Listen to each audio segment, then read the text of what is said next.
जय माता दी, जय माँ भवानी, जय माँ काली। आप सभी का बहुत बहुत स्वागत है माँ भवानी की बेटी यूट्यूब चैनल में। आज का जो सब्जेक्ट है वो ये है कि बहुत सारे ऐसे सवारी वाले इंसान हैं जो मुझसे जुड़ते हैं और वो कहते हैं कि मेरे पे मेरी पूजा पाठ से खुश होकर के देवी माँ आई थी, चीज़ें बताती थी, चीज़ें होती थी और उसके बाद फिर हमसे कुछ ऐसी गलतियाँ हो गई कि हम अपने फैमिली में उतना शुद्धता का ध्यान नहीं रख पाए, चीज़ों को माँ जो बोली वो फॉलो नहीं कर पाए और अब माँ नहीं आ रही हैं, चीज़ें उस तरीके से हो नहीं रही हैं और हमारा बहुत लॉसेस हो रहा है, बिजनेस में लॉसेस हो रहा है, घर परिवार में लॉसेस हो रहा है, बहुत तरीके से चीज़ें खराब हो रही हैं, एक्सीडेंट हो रहे हैं, घर में बुरी बुरी घटनाएं घट रही हैं। तो क्या रीज़न है? तो मैंने सोचा कि इस टॉपिक पे क्यों ना वीडियो बना दिया जाए। बहुत सारे लोगों के साथ ये सारी चीज़ें होती हैं। ठीक है, थोड़ी देर के लिए मान लिया जाए कि अगर वो देवी माँ की शक्ति नहीं भी थी, वो कोई और शक्ति थी आपकी, लेकिन वो शक्ति अगर आपकी हेल्प के लिए आई है, आपके पितृ हो सकते हैं, आपके कुल देवी देवता हो सकते हैं, ग्राम देवता हो सकते हैं, कोई भी हो सकते हैं जो आपको हेल्प करने के लिए आए थे। तो जब आपने उनकी बात को नहीं माना, जो वो चीज़ें बोल रहे थे उस प्रोसेस को आपने कंप्लीट नहीं किया, तो वो जब नाराज़ होकर चले जाते हैं तो चीज़ें आपके जीवन में वर्स्ट होने लगती हैं। क्या पता वो आपके वही चीज़ों को ठीक करने के लिए या वो भविष्य में जो होने वाली थी उन सभी चीज़ों से बचाने के लिए वो आए थे, लेकिन आपने वो चीज़ें गलती करी, आपसे हुई नहीं और फिर अब आप फंस गए हैं बीच में। तो आप ऐसी गलती ना करें, उसको लेकर के मैं वीडियो बनाने वाली हूँ। बहुत सारे ऐसे लोग हैं जो ये कहते हैं कि मेरे पे मैं माँ की बहुत बड़ी भक्ति हूँ और मेरे साथ ऐसा है कि फिर मैं एक बार बहुत तरीके से माँ ने कहा ऐसे पूजा करो, शुद्ध सात्विक हो जाओ, मैं वैसी हो गई थी, लेकिन फिर मुझे पता नहीं क्या हो गया और फिर से मैं नॉनवेज खाने स्टार्ट कर दी और उतना पूजा नहीं कर पाती हूँ, ये सारी चीज़ें होने लगी। तो एक्चुअली देखिए, देवी देवता की कृपा प्राप्त करना इतना आसान नहीं है। और दूसरी बात कि अगर आप डेडिकेटेड हैं देवी के प्रति, आपको अगर है कि मैं देवी माँ के प्रति बहुत ज़्यादा डेडिकेटेड हूँ और देवी माँ आ गई हैं, तो आप उनकी भक्ति में क्या नहीं कर सकते हैं?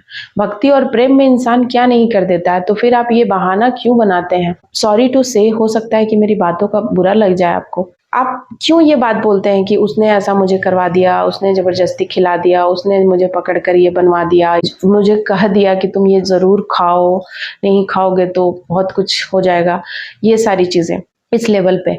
मैं समझती हूँ कि यही तो भक्ति का टेस्ट है। अगर सब कुछ आपको आराम से मिल जाएगा, आपके सारे तरफ सर्कमस्टांसेस सही रहेंगे, लोग सही रहेंगे जो आपको सपोर्ट करेंगे हर तरीके से, आप करो, आप मत खाओ, आप जो बोल रहे हो वो करेंगे, सब कुछ उन्हीं के प्रॉपर वे में होगा, आपकी हर बात को माना जाएगा, आपकी हर वो दृष्टिकोण को लोग समझेंगे, आपके व्यू पॉइंट को समझेंगे, आपकी पूजा पाठ को, भक्ति को समझने लग जाएंगे, तब तो बात ही क्या है? तब तो कोई हर्डल्स आया ही नहीं, तब तो आपने भक्ति को दिखाया ही नहीं। अगर प्रहलाद के जीवन में भी सब कुछ आराम से मिल जाता, उसके पिताजी जो हिरण्यकशिपु ऐसे थे, वो ऐसा नहीं करते, तो प्रहलाद कभी भी अपने भगवान विष्णु के प्रति और ज़्यादा डेडिकेटेड नहीं हो पाता, उनसे और ज़्यादा कनेक्ट नहीं हो पाता और भगवान विष्णु को साक्षात बचाने के लिए नहीं आना पड़ता और दर्शन नहीं प्राप्त कर पाते।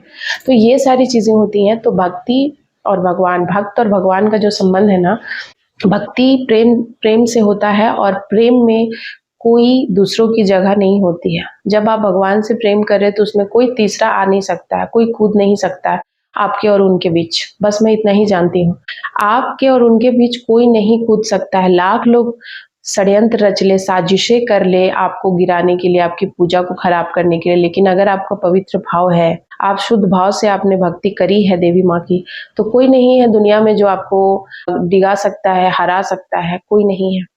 जब तक ये श्वास है तब तक तो बिल्कुल भी कोई नहीं है जो ऐसा कर सकता है। तो ये सब बहानेबाजी है कि उसने मुझे ऐसा करवा दिया, उसने ऐसा बोल दिया, हम वहां चले गए थे उस दरबार में। आप क्यों ही जाते हैं? आपको क्यों नहीं ट्रस्ट है अपने इष्ट पे?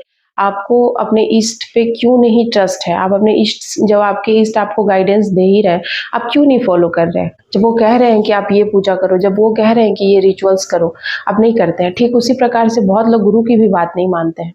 गुरु जो बोलते हैं वो नहीं करते, जस्ट अपोजिट अपने मन से कुछ कुछ करते हैं या यूट्यूब पर देख देख कर कुछ कुछ कर लेते हैं खुद ही। अब आपको मैं बता दूं कि यूट्यूब पर देख के, किताब में पढ़ के, और जो आपको गुरु बोल दें, गुरुमुख से जो आपको मिल जाए, उसमें चीजें फर्क होती हैं। उसी प्रकार से अगर आपके इष्ट आपको कुछ कह रहे हैं इंट्यूशन पावर के माध्यम से, या चीजें हो रही हैं, उसको आप नहीं मान के आप कुछ और करने लग जाओगे, कहीं और से किसी और का देखा देखी कि वो ऐसे कर रहे इसीलिए हम भी कर ले। तो सबकी स्पिरिचुअल जर्नी अलग होती है, आप सबका एक जैसा नहीं हो सकता है कुछ भी।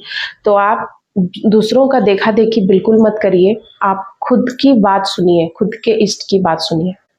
सो बहुत बहुत धन्यवाद आप सभी का। जय माता दी, जय माँ काली, हर हर महादेव।